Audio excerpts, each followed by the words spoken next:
gentlemen, welcome once again on this famous tour of Enfield. Myself, Big Stone, and Tony Gutsmore is just taking you through the community. And for those who left here at a young age, we kind of refresh your memory to show you what the place looked like now in 2015. This stone, this great big stone, is where I got my name from. Now let me tell you how the name Big Stone came and my family. Now my great-grandfather was very poor because the Sinclair family was very poor. We were very poor. We were a very poor family growing up in this community. And this stone was like a shelter rock because when we were kids, you could actually go underneath this stone and shelter from the rain. Now I don't even think I can fit. Can I fit underneath the stone anymore? I don't think I can fit underneath the stone anymore, but this is it. This is a great big stone. My great-grandfather was very poor. And at about 6 o'clock, you know, back in the days, 6 o'clock is dark. 6 o'clock is like midnight. So it was drizzling a little bit. So my grandfather was coming from Junior Pen. So he decided to come underneath the stone and, you know, shelter from the rain. While he was underneath the stone, he was mumbling to himself because, you know, time was so hard. And he kept saying, boy, I have all the picnic them. And I don't know how I'm going to take care of this picnic, these children, because the money is not there. You know what I mean, Tony? But my grandfather did not know that there was a man standing on the top of the stone. So while he was there underneath the stone talking to himself, I said, my God, I do not know how I'm going to make it out. The man said on the top of the stone, I see a sicker man than you make it. You see, when my great-grandfather heard a man on top of the stone, he didn't know it was on top of the stone. He actually thought the stone was talking to him. So what he did was he ran like 10 crazy men and got to Enfield and said, people in Enfield, I was sheltered underneath this big stone.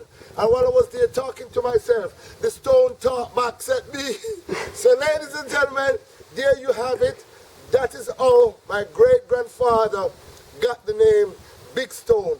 This is the stone. But I can tell you something though, Tony. And this is what I realize. It is like a birthright. When I say it's like a birthright, I notice of all the children from my great-grandfather coming down, that the name Big Stone sticks on was one that is excellent. My father was very poor, but he could read and write very well. As a matter of fact, my father could read and write so well that they had him doing the duties sometime of a pastor, committing body to the ground and talking at funerals and talking on political platform and all that. But this stone brings great memories to me. All right? And I thought I would share it with the world. Tony, any fond memories of this great big stone right here? This is our lot of memories. Tell us some more of the spirit. About the entire community. Have a story to tell. In our generation, went to school in Enfield, which we will visit shortly. We'll visit the school shortly, right?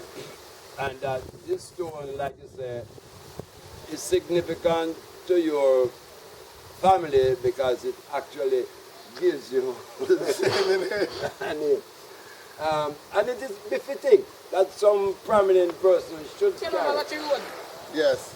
this stone name because of the numerous activities that take place here. In my earlier time at school, of course, there were no knives and sticks and so there. When we have a little grievances, we used to be very pugilistic about it. Pugilistic. You know, this is how Tony used these words. We were very pugilistic about it. We would tend to think, all right, man, all right, wait till we reach one a big stone. This was like a marking spot. Like, this is where the fight starts. This is a combat zone. Yes. Right here, this big stone right there. You know, if you have a bone to pick with a man, you tell him, tell it, meet me a big stone. All right. All right, come out to the road there. Come out to the road there.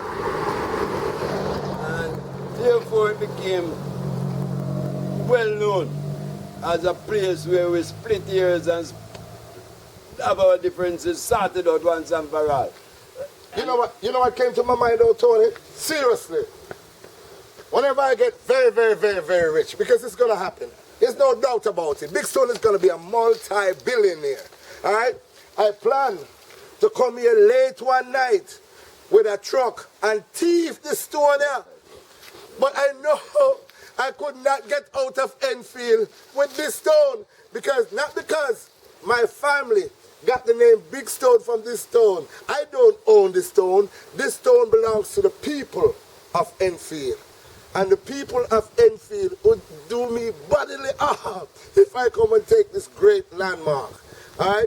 So it is a privilege and pleasure once again for me to bring you here from the four corners of the world and to show you that out of humble places, greatness can appear. All right? Out of humble places, greatness can appear. And that's where we're going now. Enfield School? Enfield. We're going to Enfield School. So sit back, the things just start get sweet. Big Stone soon come back.